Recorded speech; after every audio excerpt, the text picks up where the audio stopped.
Every week, so much happens in your own country that it's often hard to keep track of the news at home, let alone what's going on around the world. So the Global Summary is our weekly rundown of the biggest news events from all around the world. In the next 8 minutes, I'm going to walk you through some of the week's biggest news, but we'll be moving fast. So if you want to find out more about any of the stories that we discuss, there will be article recommendations in the description. This week's biggest stories include China's escalating crackdown on Hong Kong and its comments on the Uighur genocide, as well as a political scandal in Hungary and Germany. Before we start though, make sure that you subscribe to the channel and ring the bell to be notified every time we put out a new global news video. Also, if you like summaries like this, then you should check out the Daily Briefing, where we summarise 3 of the biggest news stories each and every day. You can find a video version on the TLDR Daily YouTube channel, that's linked below. You can listen to the podcast by searching in your favourite podcast app, or sign up to the newsletter by clicking the link in the description. Thanks so much for your support.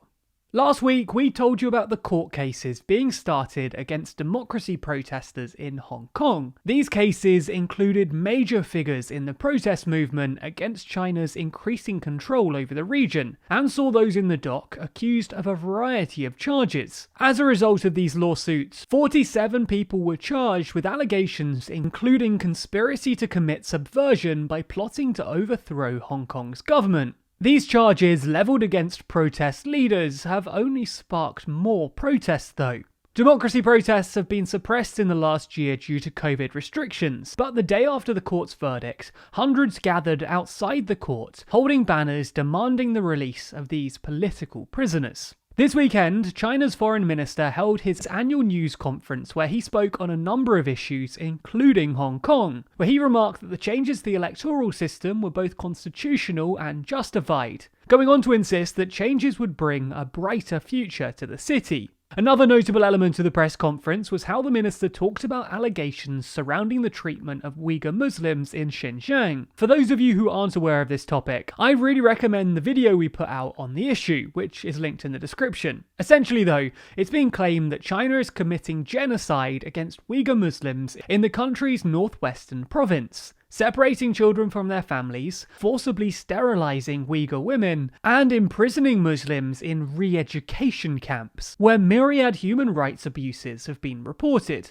The minister objected to these claims though, taking special issue with the assertion that China was committing genocide, a label applied by the US and others in the international community. He said that the so-called genocide in Xinjiang is ridiculously absurd. It's a rumour with ulterior motives and a complete lie. He went on to take aim at critics, highlighting genocide conducted by the US, Europe and Australia. How other countries will respond to this is yet to be seen, but it isn't likely to improve relations between China and the West. Staying in Asia, tensions in Myanmar have worsened yet again in the last week, with many more dying at the hands of the country's military in protests across the country. We made a full video about this last week that I'd really recommend you check out, it's linked down below.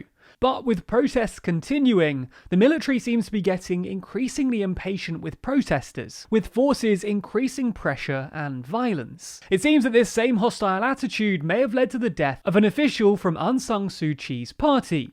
Junta officials say that he died after fainting, but activists say that he was beaten while being detained by police and soldiers, and subjected to a harsh interrogation. The junta likely hoped that this increased violence would help suppress protest movements and discourage people from gathering. But with protesters continuing and tensions refusing to calm, it doesn't seem to be working.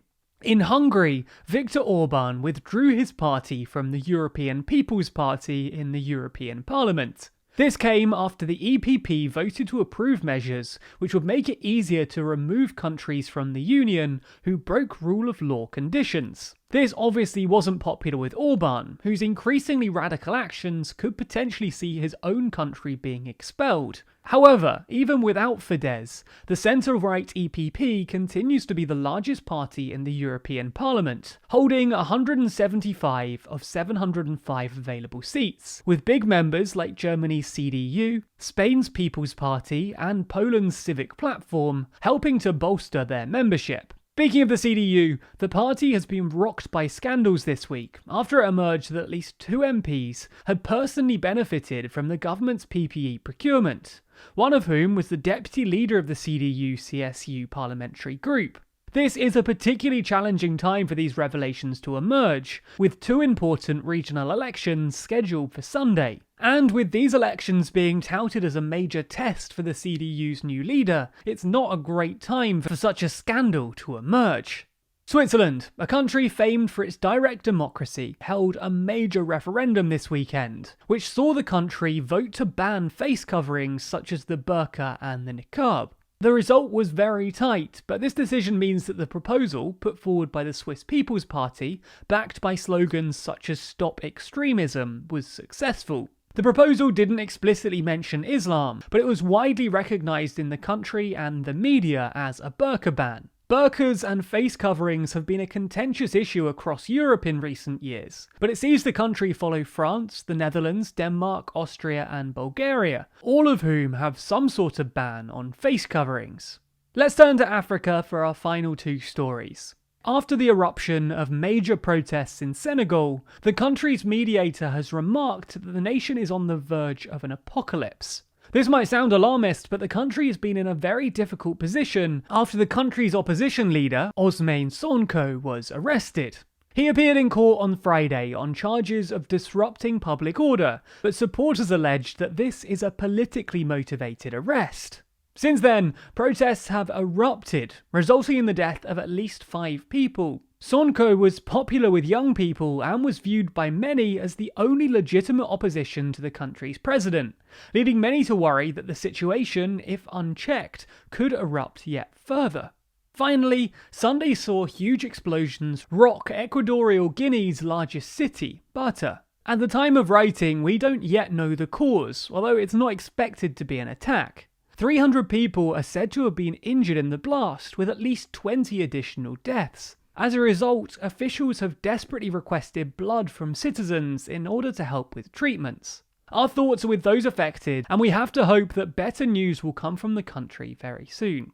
So those were some of the biggest global news stories from the last week, and if 8 minutes wasn't enough for you, then there's links to further reading in the description. If you think we missed something, then comment below the stories you'd like to see us cover in future episodes. Make sure you're subscribed to the channel and have rung the bell icon to be notified every time we post. Special thanks to our Patreon backers who make videos like this one possible. And if you want to see your name at the end of videos, then you too can back us on Patreon. The link to that's in the description.